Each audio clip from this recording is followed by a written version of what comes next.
Oh, hey, I am so glad you made it to your midweek shot in the arm. And today's shot is good. You ready? Let's go. Good, simply put, is to be desired or approved of. You guys already know we are headed straight to our instruction manual.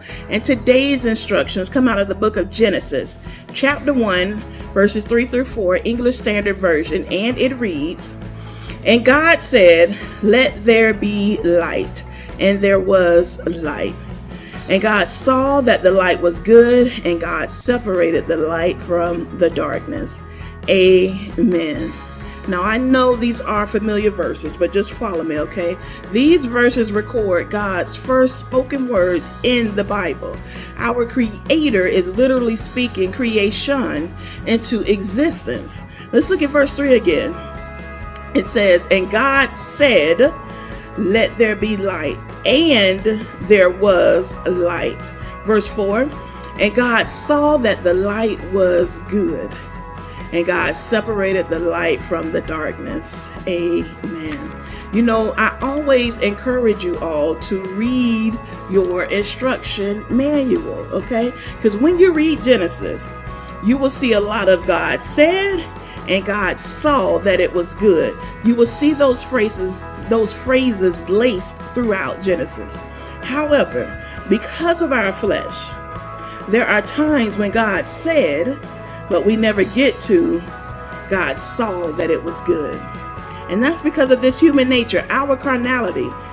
God said, then we thought, then we figured, then we suggested, and next thing you know, we're in a situation we should have never been in. Yet we're in the situation looking for God to say it was good, even though we did the opposite of what God said. Okay, follow me. I don't want to lose you. I'm gonna make it very plain for you. My husband and I, we have an air fryer, right? Not just your standard air fryer. This is a deluxe. It has 3 racks in it. It's really nice.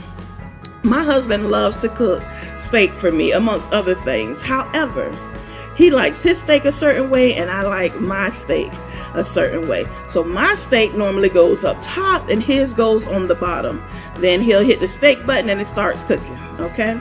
So what I'm trying to get at is that when the timer goes off, we don't always know if the steak will be good. We don't know if it'll be to our liking. Why? Because there are no specifics. When he pushes that steak button, it doesn't ask for the type of steak.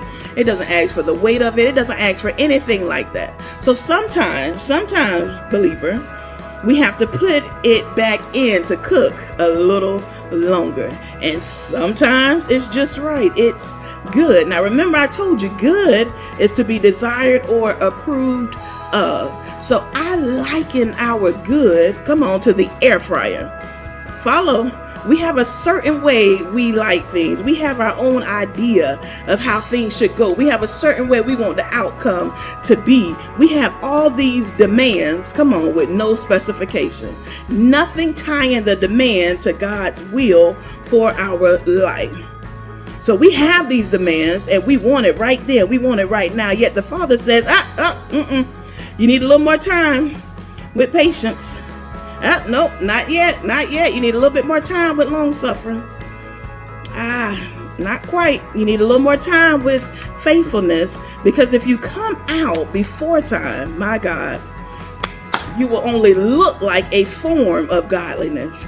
If you come out before time, you won't be able to handle what's up ahead. If you come out before time, you just might lose your mind. If you come out before time, you'll respond to the situation in a way that doesn't please God. If you come out before time, you may begin to think that you are in charge of your destiny and not God.